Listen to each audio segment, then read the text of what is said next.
2026 is shaping up to be arguably the greatest year in gaming history. After years of rumors and anticipation, the stars have finally aligned.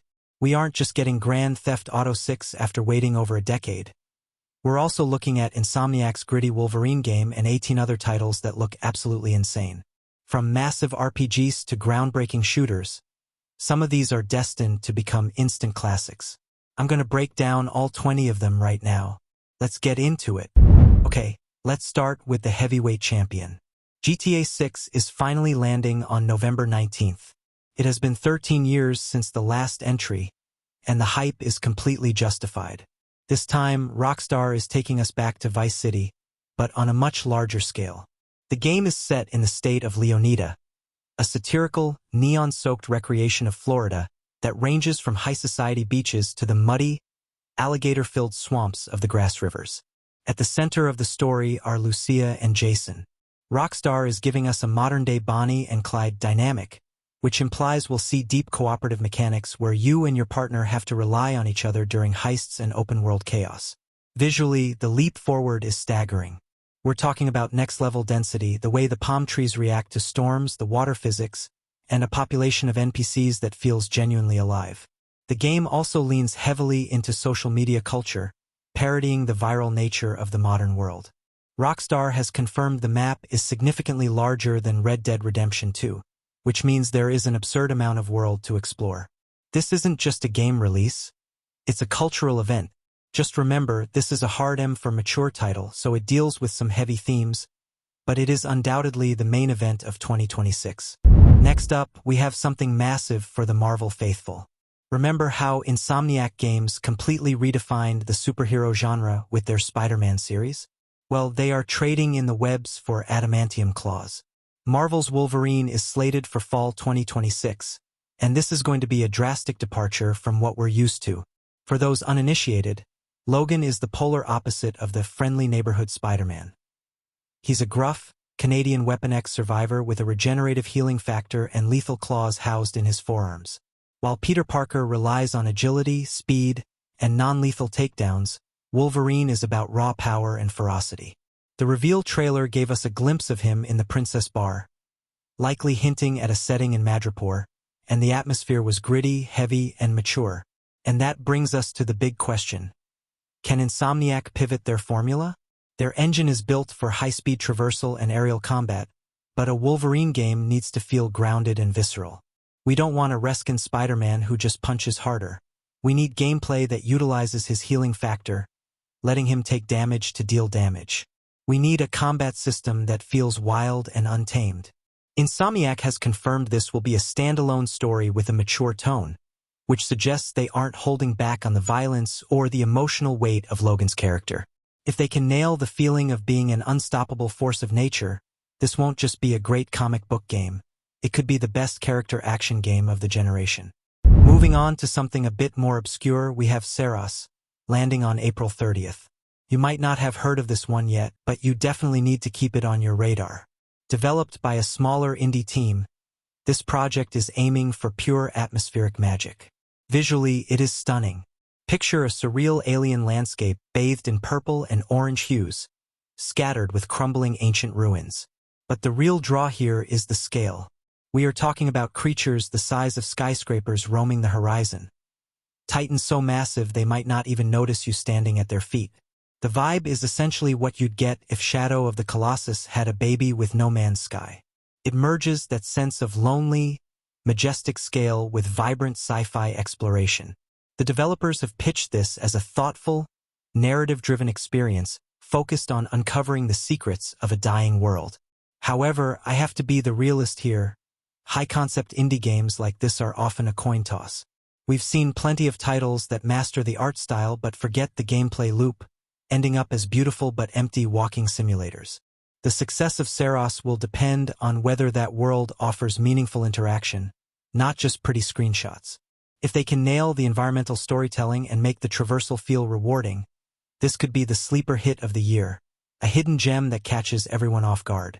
I'm crossing my fingers for this one. Now, let's talk about the heavy hitter from PlayStation. Naughty Dog, the studio that gave us The Last of Us and Uncharted, is finally back with a brand new IP in late 2026. It's called Intergalactic, the Heretic Prophet, and they are taking their cinematic storytelling into deep space. You play as Jordan A. Moon, a bounty hunter stranded on a remote planet called Semperia, which has been isolated from the rest of the galaxy for 600 years. The vibe here is incredible. It's not your typical shiny sci-fi. It's this gritty, retro-futuristic aesthetic. Think of 80s sci-fi anime mixed with cassette futurism. Bulky tech, analog screens, and a world that feels lived in and dangerous. Naughty Dog is famous for two things: industry-leading graphics and characters that feel like real people.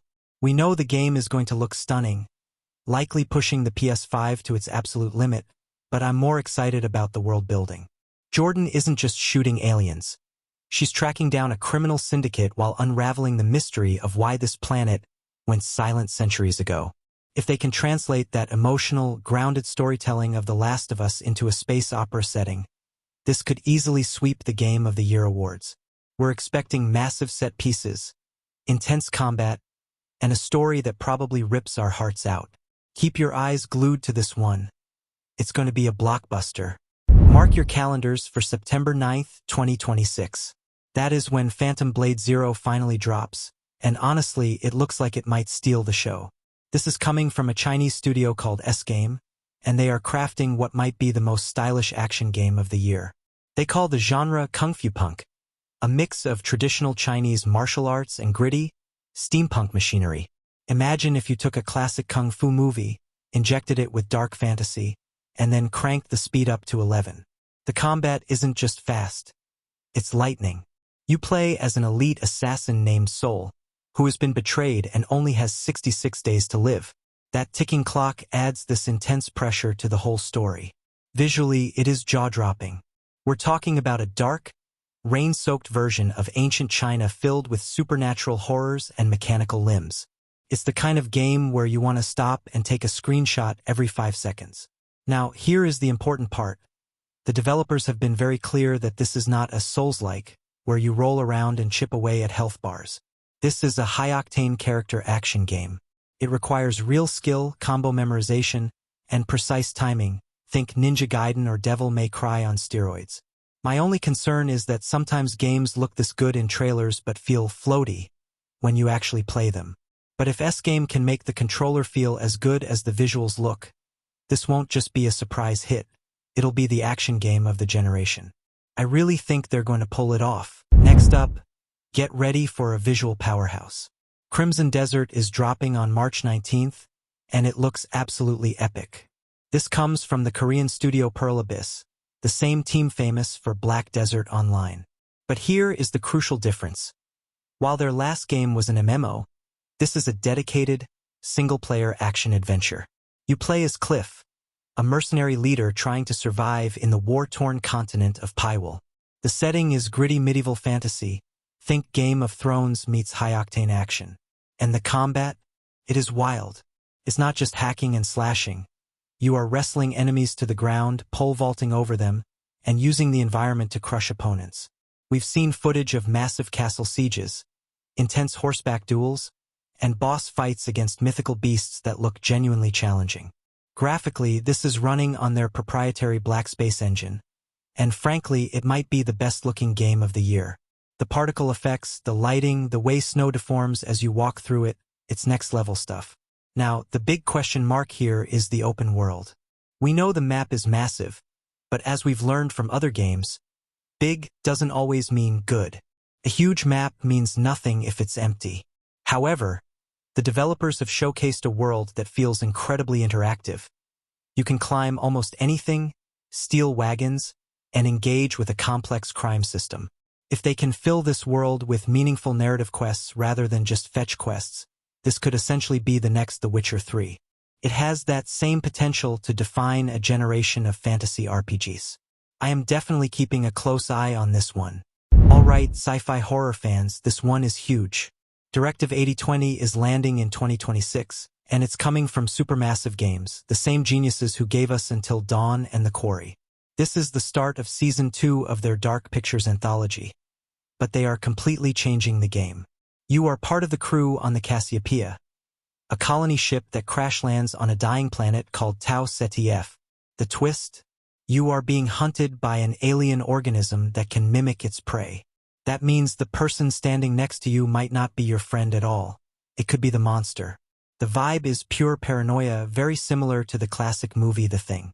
But here is the big upgrade. Unlike their old games, which were mostly quick-time events, this one features real-time survival gameplay. You have to use stealth, scavenge for tools, and actively evade threats without just relying on button prompts. And yes, the famous movie night mode is back. This allows you to play with up to 5 friends, where you each control a different character and pass the controller or play online. It turns the game into a terrifying group experience where your choices determine who lives and who dies. If you make a mistake, your favorite character is gone for good. If you love tense, cinematic horror where you can't trust anyone, even your own crew, this is going to be a must-play. Flight combat fans, it is time to suit up. The King of the Skies is returning. Ace Combat 8 is targeting a 2026 release, and if you have never touched this series before, let me paint the picture for you. Imagine Top Gun, but dial the insanity up to 11. You aren't just a pilot. You are a force of nature, pulling 20 G-turns and dogfighting against massive flying fortresses and laser-wielding drones, while an orchestra blasts in the background. This is not a boring flight simulator where you have to read a manual to start the engine. Ace Combat has always been about pure, arcade-style adrenaline. It's accessible, fast, and makes you feel like a legendary ace pilot from the second you take off. We know that Project Aces, the team behind the series, is building this new entry on Unreal Engine 5. That means we are going to see photorealistic clouds, dynamic, whether that actually affects your plane, and destruction physics that will blow your mind. The franchise is also famous for its strange real universe, a fictional world with crazy superweapons and deep political intrigue. My big hope for this one is innovation in mission design. We know the dogfighting is perfect, but I want to see larger-scale battles, maybe some branching story paths or co-op missions. If you love action movies or just want to feel the speed of a jet without the headache of a simulator, this is going to be your perfect entry point. It knows exactly what it is: high speed, high-altitude chaos, and it delivers every single time. Resident Evil 9, rumored to be subtitled Requiem, is targeting a release on February 27, 2026. If you are new to the franchise, this is the grandfather of horror gaming. We're talking zombies, biological nightmares, and that distinct feeling of panic when you run out of ammo. But here is why Requiem is so significant. Insiders are suggesting this might be the first truly open-world Resident Evil game. Imagine the claustrophobic terror of the classic games, but expanded across a massive, fog-covered island, likely inspired by Southeast Asian folklore. Instead of just walking down linear hallways, you might have to navigate a hostile ecosystem where the monsters are hunting you across the map. The rumors also hint that this could be the grand finale for some of our favorite veteran characters, like Leon S. Kennedy or Jill Valentine, bringing their decades-long story arcs to a close. While Resident Evil Village leaned heavily into action and campy werewolves, Requiem looks to be pivoting back to pure psychological dread. Powered by the upgraded RE engine, the visuals are going to be stomach-churning in the best way possible. My biggest hope is that Capcom can balance the open world with actual scares. Open worlds can sometimes kill the tension if you can just run away from everything, so the pacing needs to be perfect. If they can pull this off, it won't just be a great zombie game.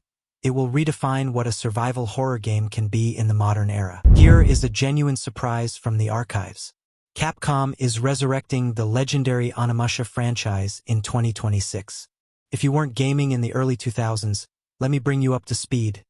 Imagine Resident Evil, but instead of shooting zombies in a mansion, you are a samurai in feudal Japan slashing through hordes of demons. The series was a juggernaut on the PlayStation 2, famously mixing tank controls with visceral swordplay. But after vanishing for nearly 2 decades, it is finally back. The new title looks absolutely gorgeous, likely powered by that same RE engine, delivering a dark, supernatural take on the Sengoku period. We're talking about fighting the Genma, demonic warriors, and using that classic soul absorption mechanic to power up your weapons.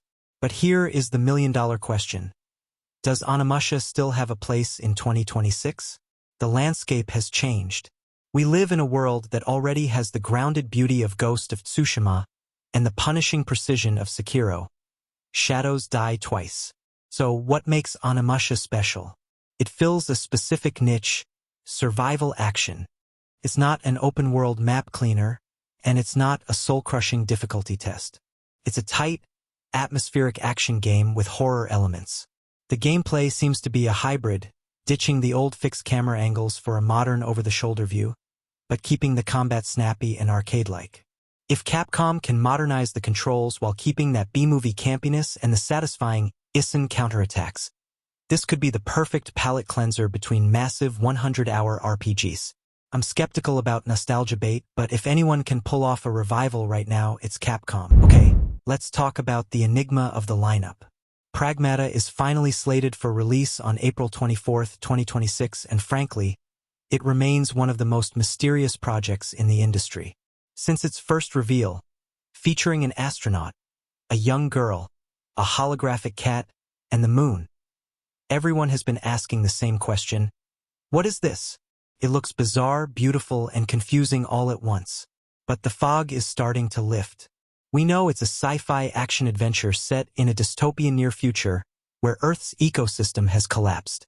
You explore a world that blends hyper-realistic urban environments with dreamlike, surreal imagery.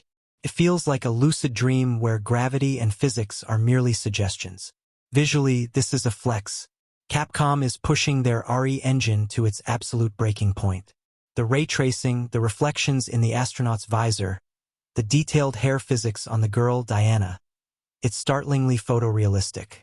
The gameplay loop seems to revolve around the relationship between the astronaut protagonist and Diana.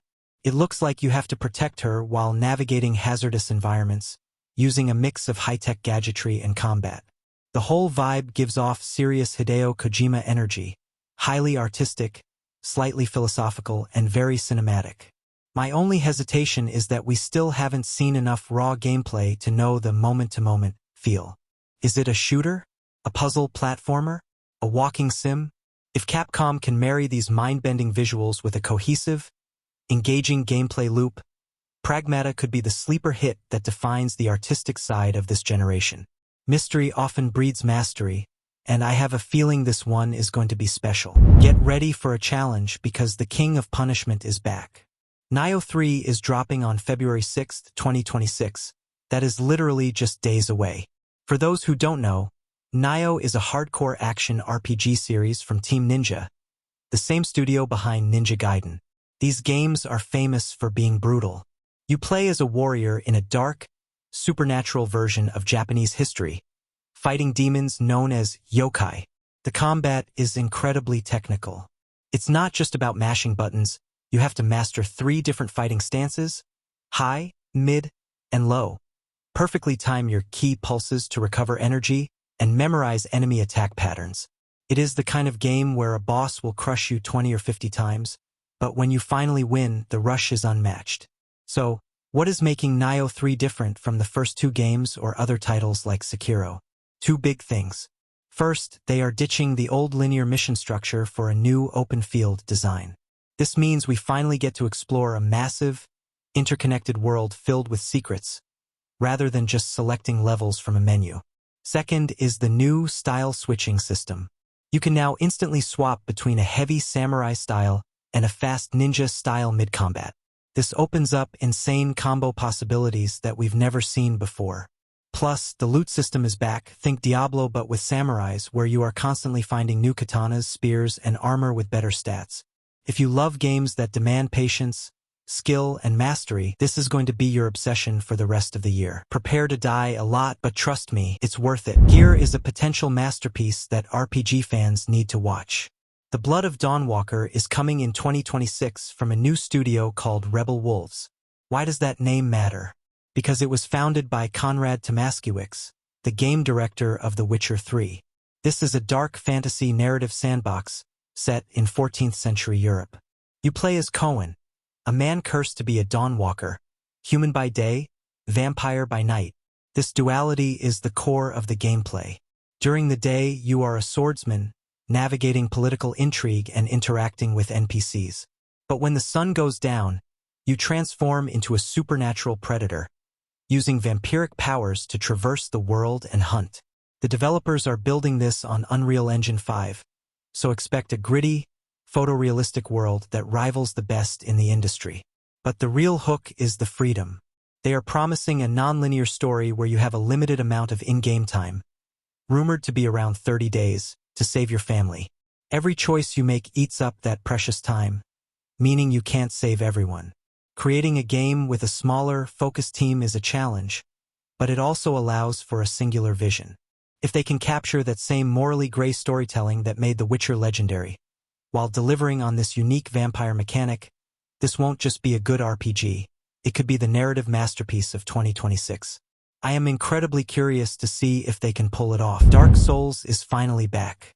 Code Vein 2 officially launches on January 30th, 2026. If you missed the first one, let me break it down. Imagine the brutal, punishing combat of Dark Souls or Elden Ring, but wrapped in a stylish, post-apocalyptic anime aesthetic. You play as a revenant, basically a vampire soldier who needs blood to survive. The big hook here is the blood code system, which lets you swap your character class on the fly. You aren't locked into being just a mage or a warrior. You can be everything. For the sequel, Bandai Namco is going bigger. We know the world is significantly more open this time, and they have added a motorcycle mechanic to help you traverse the ruined cityscapes. That is a huge upgrade from the corridor-style levels of the first game. The story also deals with transcending time, which suggests we might be visiting past eras to stop the apocalypse before it starts. The best part? You don't have to fight alone. The AI partner system is back, meaning you always have an anime waifu or husbando backing you up, reviving you when you go down. This makes it much more forgiving than other hardcore action games. Plus, the character creator is legendary. You can spend hours just sculpting the perfect anime protagonist before you even swing a sword. If you want a challenge but also want to look incredibly cool doing it, this is your game. Okay, this one is going to be a mind trip.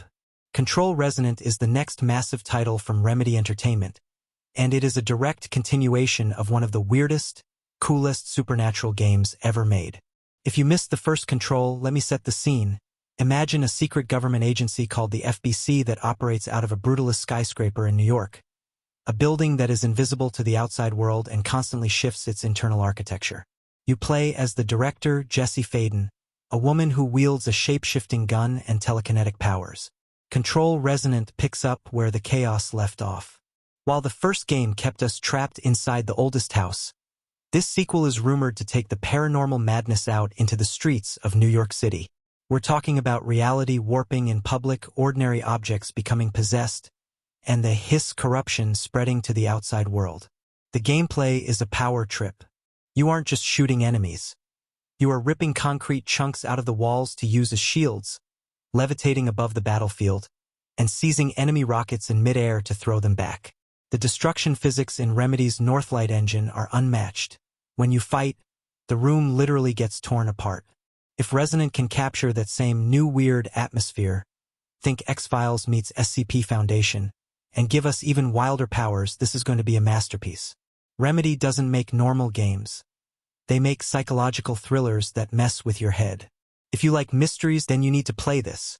It's strange, it's beautiful, and using telekinesis to launch a desk at an enemy never gets old. Secret Agent fans, it is time to suit up. On March 27th, 2026, we are finally getting the spy thriller we've been dreaming of, 007 First Light. Here is why you should be excited. This is being developed by IO Interactive, the same studio behind the Hitman trilogy. There is literally no better team on the planet to handle this license. They are the masters of the sandbox assassination game, and they are bringing that same level of freedom to the world of James Bond. This isn't based on a movie, and it doesn't feature a specific actor like Daniel Craig or Pierce Brosnan. This is a completely original origin story. We are going to witness a young James Bond earning his 2,000-foot status for the very first time. The gameplay is expected to be a mix of high-stakes action and what IO calls social stealth. That means you aren't just hiding in vents. You're walking through the front door of a casino in a tuxedo, blending in with the crowd, and gathering intel right under the villain's nose. Of course, it wouldn't be Bond without the toys. We're expecting a deep gadget system, watches, specialized pens, and likely a fully weaponized Aston Martin. If Io can nail that feeling of being the smartest, smoothest person in the room, where you can choose to go in guns blazing or finish a mission without firing a single shot, this could be the definitive spy game of the decade. GoldenEye was the king of shooters, but First Light aims to be the king of spycraft. Superhero fans, get ready for a cinematic masterpiece. Marvel 1943, Rise of Hydra is coming in 2026, and it features the ultimate World War II team-up, Captain America and Black Panther. Now, a quick correction on the pedigree. This is being built by Skydance New Media, but it is led by Amy Hennig, the legendary writer and director behind the Uncharted series. That means we can expect best-in-class storytelling, witty dialogue, and action sequences that feel like a summer blockbuster. The setting is occupied Paris, and the dynamic is incredible. You aren't playing as T'Challa, but his grandfather, Azuri, the Black Panther of the 1940s. And here is the twist. Cap and Panther aren't friends at the start. They are rivals. The trailers show them fighting each other, with that famous line, "I don't scratch shields." Seeing them go from enemies to allies is going to be the heart of the story. But there is more. You don't just play as the supers. There are actually 4 playable characters. You also control Gabriel Jones, a member of the Howling Commandos, and Nanali, a Wakandan spy. This suggests the gameplay will shift between high-powered superhero combat and grounded, tactical stealth. Graphically, this is running on Unreal Engine 5.4, and the facial animations are some of the most realistic we have ever seen in gaming. If they can nail that mix of vibranium claws, shield throwing, and human-level espionage, this won't just be a great Marvel game. It could be the best narrative adventure of the year. Adventure game fans, this is the big one. Crystal Dynamics is teaming up with Flying Wild Hog to deliver Tomb Raider, Legacy of Atlantis in 2026. If you don't know the history, this is a full-blown remake of the original 1996 Tomb Raider, the game that started it all exactly 30 years ago. We are talking about the return of the classic, confident Lara Croft, voiced by the incredible Alex Wilton Reagan. Back in '96, this game revolutionized 3D exploration. But let's be honest, those tank controls haven't aged well. This remake is rebuilding everything from the ground up in Unreal Engine 5. The premise is the same. Lara has been hired to find the Scion, an ancient Atlantean artifact. But the scale is completely different. The developers have confirmed that the levels are no longer just corridors. They are massive, open zones filled with environmental puzzles that require real brainpower. You aren't just following a waypoint. You have to study the architecture and figure out how to unlock the path forward. And yes, the T-Rex is back. The trailer showed a terrifying, feathered version of the dinosaur in the Lost Valley, and it looked like a boss fight straight out of a horror movie. This is what I'm most excited about, the blend of isolation and terror. The modern games became very action-heavy, almost like war movies. Legacy of Atlantis is bringing back that feeling of being completely alone in a tomb where everything, from the traps to the wildlife, wants to kill you. If they can nail that eerie atmosphere while giving us modern, fluid movement, this won't just be a nostalgia trip. It will be the definitive adventure game of the generation. Alright, this one is a major history lesson coming back to life. Bungie, the legendary studio that gave us Halo and Destiny, is rebooting Marathon on March 5, 2026. For those too young to remember, Marathon was Bungie's big sci-fi shooter before Master Chief ever existed. But this isn't just a remaster. It's a complete reimagining as a PvPvE extraction shooter. You play as a runner, a cybernetic mercenary dropping onto the lost colony of Tau Ceti 4. The goal is simple but stressful. Get in, scavenge for alien artifacts and loot, and get out alive. If you die, you lose everything you carried in. But here is where Bungie is changing the game. Most extraction shooters, like Escape from Tarkov, are gritty and gray. Marathon is vibrant. They call the art style graphic realism. Think bold neon colors, glitchy UI, and a world that looks like a high-fashion sci-fi nightmare. Gameplay-wise, you aren't just picking a generic soldier. You are choosing a shell, a cybernetic body with specific abilities. Maybe you pick a stealth-focused shell to sneak past squads, or a heavy shell to blow through walls. And because it's Bungie, we know the gunplay is going to be best in class. Nobody makes shooting aliens feel as satisfying as they do. My only warning? Extraction shooters are brutal. They require patience, strategy, and nerves of steel. But Bungie has included a new Rook mode, which lets solo players enter matches with zero risk to just scavenge and learn the maps. If you've been too scared to try this genre before, this might be the game that finally pulls you in. It's stylish, it's tense, and it's going to be massive. Finally, we have the wildest card of the deck. Ballad of Anthura is aiming to be the surprise hit of the year, and here is the kicker. It's going to be free to play. Developed by Tipsworks, the studio that made the incredibly underrated Pascal's Wager, this is a dark fantasy action RPG that runs on Unreal Engine 5. While it definitely has stunning Eastern aesthetics, it isn't just a standard martial arts game. The hook here is the two worlds mechanic. You explore a normal version of the world, but to progress, you have to shift into Para, a dark, twisted dimension where the environment changes and the monsters get significantly scarier. Instead of creating one character, you collect and switch between emissaries. These are powerful warriors with distinct classes that you can swap on the fly during combat. You might start a combo with a heavy spearman and finish it with a swift, dual-wielding assassin. Some people are skeptical because it's free to play and coming to mobile as well as PS5 and PC, but the gameplay we've seen looks like a legitimate, premium Souls-like experience. If they can deliver AAA quality combat without aggressive monetization, this could be the next Genshin Impact or Zenless Zone Zero, a game that takes over the world simply because it's free and fantastic. So there you have it, 20 massive games that are set to define 2026. Just looking at this list, it is honestly overwhelming. We are getting the cultural event of the decade with GTA 6, the cinematic power of Marvel's Wolverine, and the return of hardcore legends like Nioh 3.